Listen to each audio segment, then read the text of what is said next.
are now going to start talking about antiderivatives, and we will spend pretty much the rest of the year on this.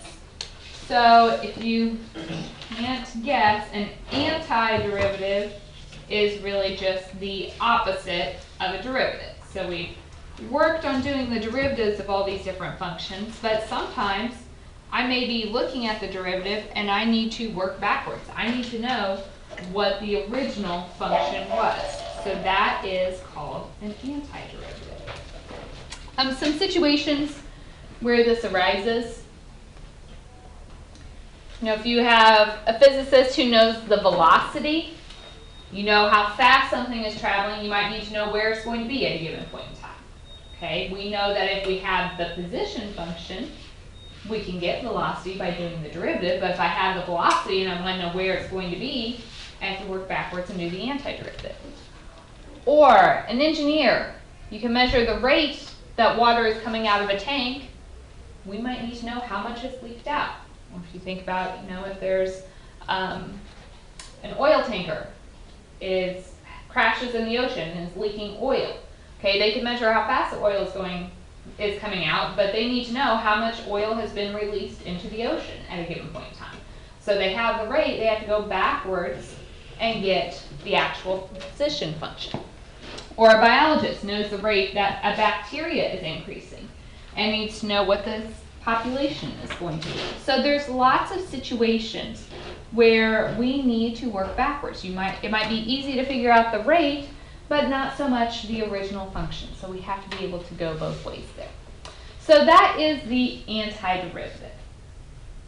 A lot of times we use a capital F for an antiderivative. So we've been, like functions, we usually call f of x, and the derivative we call f prime. A lot of times when we're doing antiderivative, we'll just say capital F. But it's just the function so that if you do its derivative, you get what we started with. All right, so let's look at this. If I said x squared, so I did the derivative of something, and I got x squared for my answer. Can anybody figure out what the original function might have been? So think about what happens when you do a derivative. What happens to your exponent? It decreases by 1. So an antiderivative, what should I do to my exponent? Add 1. So it's got to be an x cubed. Okay, but if you think about when you do this derivative, your exponent is going to come down in front. So what do I need to put to cancel that out? 1/3. 1/3. All right, let's check it. So if I did the derivative of 1/3 x cubed, 1/3 times 3 cancels, x, subtract 1 from the power, and you get x squared. So we have the antiderivative. Is this the only thing that has a derivative of x squared? Can anybody think of something else that would have a derivative of x squared?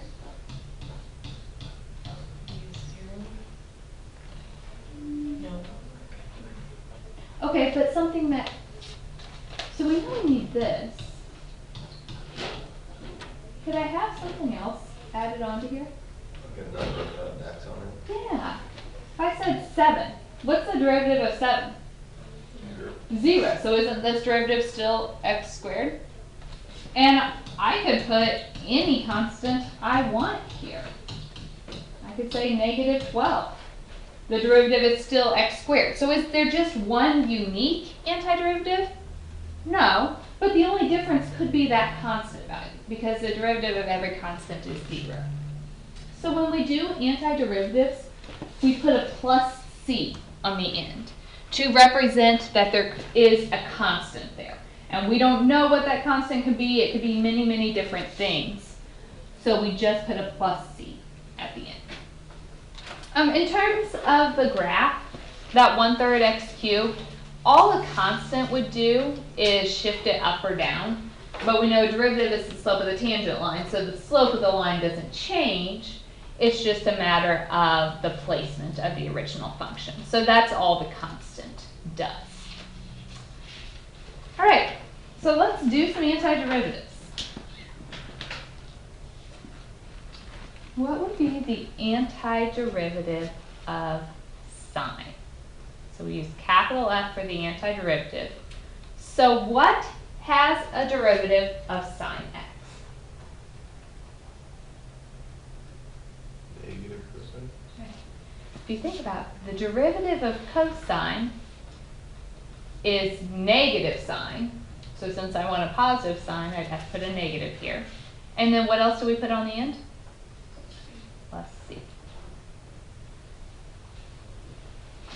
Right, c. 1 over x. What has a derivative of 1 over x? Natural log. Mhm. And it needs Let's see. plus c.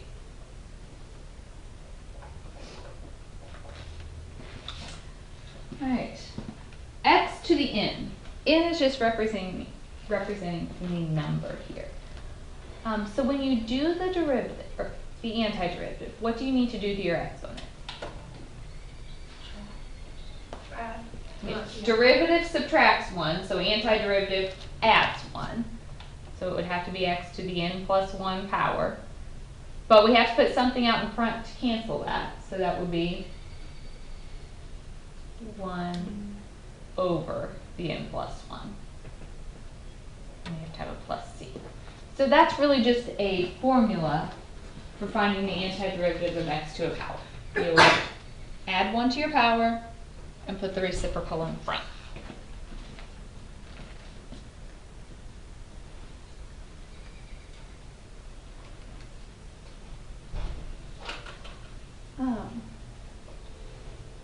So your book has a table of all kinds of different antiderivatives. Some of these are special cases. We know, like 1 over x we just did. We know that's the natural log. This tells us that if we have a constant out in front, we know when we do a derivative that constant just trails along. That's still true when you do the antiderivative. It just trails along.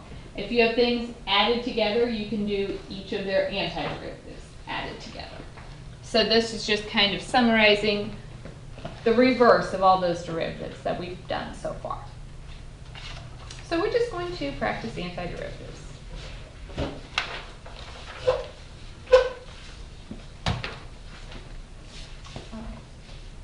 So this printed a little weird. It's supposed to be x cubed plus 3 square root of x minus 4 over x squared.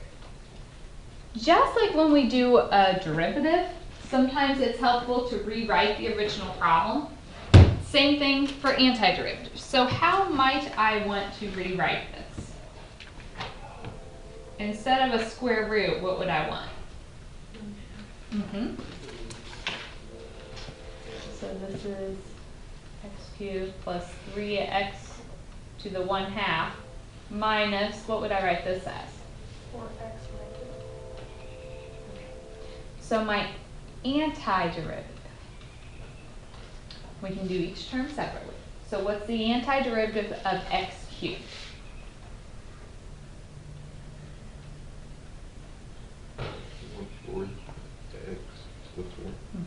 You add 1 to the power and put the reciprocal in front. Plus, okay, 3x to the 1/2. So let's just keep this 3 for a minute. Antiderivative of x to the 1/2. So if we add 1 to the power, 1/2 plus 1 is 3/2. And we put the reciprocal in front. What's the reciprocal of 3/2? 2/3. Minus 4, okay. X to the -2, so if you add 1, you get -1. Reciprocal goes in front, reciprocal of -1 is still -1. And then what do we need on the end? Plus. So if we simplify, we get 1/4 x to the 4th plus 3 times 2/3 is 2x to the 3/2 plus 4x to the -1 plus. The nice thing about these antiderivatives, it should be really easy to check if your answer is right. We do this derivative. 1/4 times 4 is 1x to the 3rd. 3x times 2 is 3x to the 1/2 minus 4x to the -2. And the derivative of the constant is 0. So you can always check it just by doing the derivative of our answer.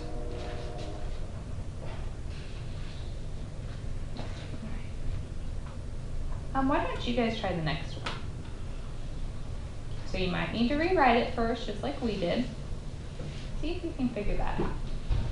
So it might be helpful to rewrite your function. So this is x to the 5 halves minus, this would be 5x to the negative 4.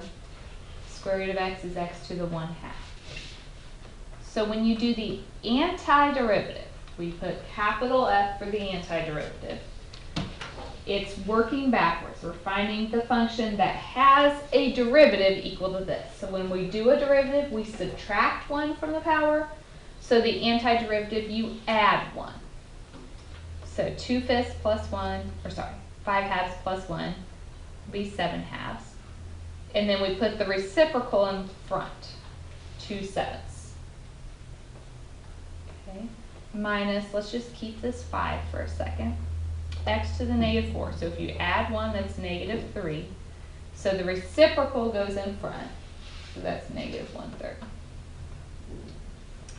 All right, x to the 1/2. If you add 1, 1/2 plus 1 is 3 halves. So what goes in front? 2/3. And then we always have to put what on the end?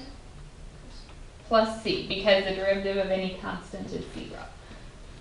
So if we clean this up, you should have 2/7 x to the 7 halves plus 5/3 x to the negative 3 minus 2/3 x to the 3 halves plus c. All right, let's look at this one. So for the antiderivative, derivative for my variable is t this time. Okay, coefficient, I'm just going to carry down. So just carry down the 2. What has a derivative of cosine? Sine. And we know that when we do the derivative of a trig function, the angle doesn't change. So it still has to be sine of 3t. But think about it. If you did the derivative of this sine 3t, sine becomes a cosine, inside stays the same, and you would multiply by the derivative of the inside, because we do the chain rule. What's the derivative of the inside? 3. So if I want to cancel that, we need 1/3 in front of it. Okay. Plus 5. Let's talk about this one. What has a derivative of sine? Derivative of cosine is negative sine. So to get a positive sign, we'd have to throw a negative with it. When we do the derivative of a trig function, the angle doesn't stay, or doesn't change. But when I did that derivative, we'd have to do the chain rule. So we need a 1/4 in front of this. And then we always put plus c on the end. So we get 2/3 sine of 3t minus 5/4 cosine of 4t plus c. And again, how can you always check your answer? Just do the derivative and see if you get what we wrote down, or what we had to start with.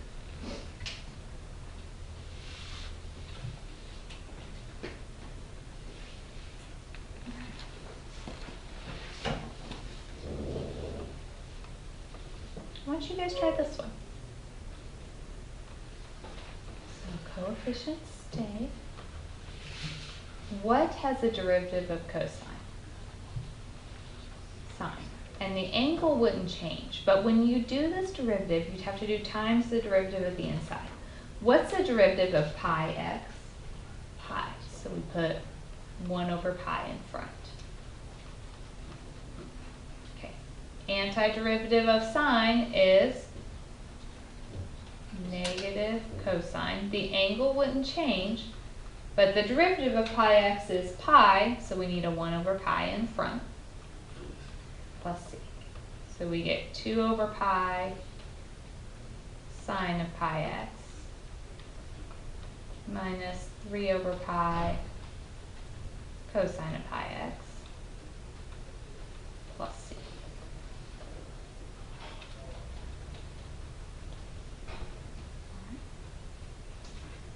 far, so good.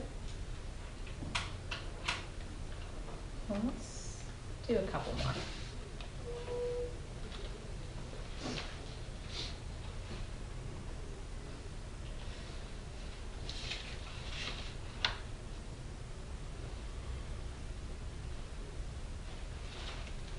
Alright. So, let's work backwards. The antiderivative. What do I need to change my exponent to? Add 1. So it becomes x plus 5 to the 11th, which automatically tells me we need 1 over 11 in front. Now if we think about this, if we do the derivative, the 11 comes down.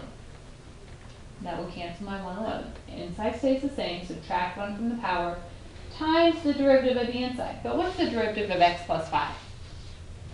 1. So do we need anything else to cancel that? So we just need the plus c on the end.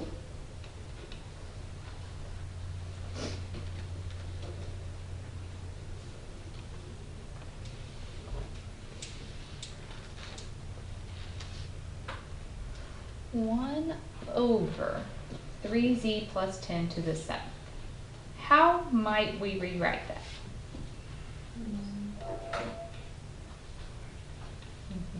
Negative 7th power. So the antiderivative inside would stay the same. Add 1 from the power, so that, or add 1 to the power, so that's negative 6, which tells me automatically we need a negative 1/6 in front. So if you think about doing this derivative, negative 6 comes down, those cancel. Inside stays the same, subtract 1 from the power, times the derivative of the inside. What's the derivative of the inside? 3. So how would I cancel that? 1/5. And of course we have our plus c. So you could multiply the negative 1/6 and the 1/3, so we get negative 1 over 18 times 3z plus 10 to the negative 6 plus c. Okay, and you can always work your derivative. If you aren't sure, you'll bring down the power. Negative 1 over 18 times negative 1/6 is 1/3 times 3z plus 10, subtract 1 from the power, derivative of the inside, derivative of the constant is 0, and we just get the 3z plus 10 to the negative 7. So if you're not sure, double check yourself. Do your derivative.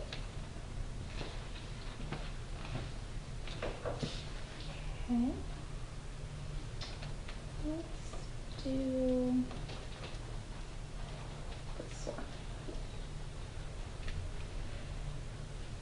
I'm asking you to find g so that g prime is equal to this. So just another way of saying we need to do the derivative.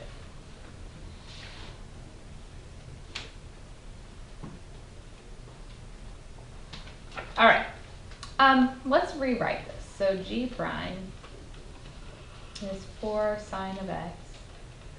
2x to the 5th over x, what would that turn into? 2x to the 4th. Okay, minus, this is like an x to the 1/2 over x. If you subtract those exponents, you get x to the negative 1/2. 1/2 minus 1 is negative 1/2.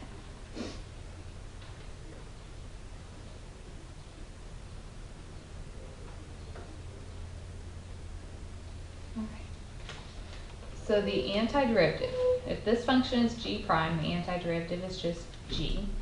The 4 stays. What's the antiderivative of sine? Negative cosine.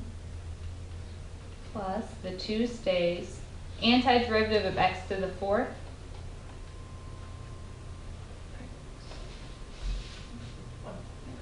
1/5 x to the 5th. Minus antiderivative of x to the negative 1/2. So if you add 1, negative 1/2 plus 1 is 1/2. So what's the reciprocal of that? 2.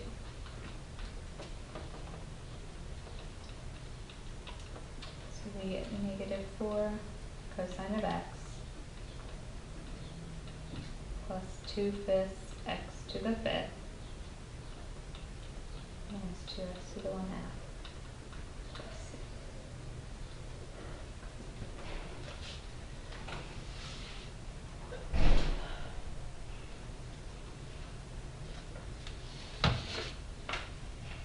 How do you guys feel about this so far?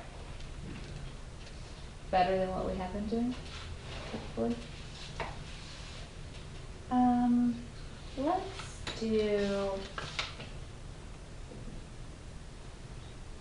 last problem.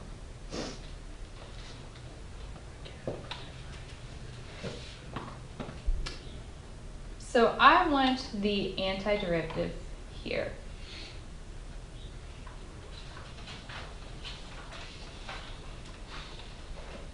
So go with 20 stays. What's the antiderivative of x cubed? 1/4 x to the 4th. Minus 12. What's the antiderivative of x squared?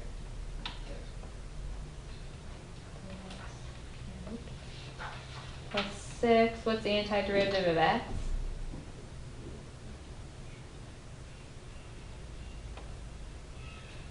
Half. 1/2 x squared. I'm going to add something to this. What if I said plus 5? What's the antiderivative of 5?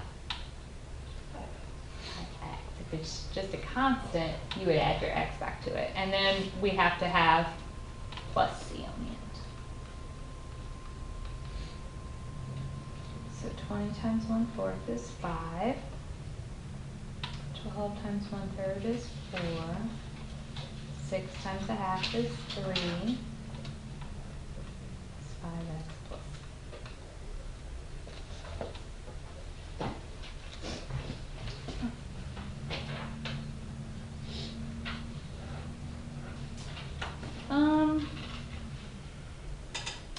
I think I'm going to stop here today. So you are ready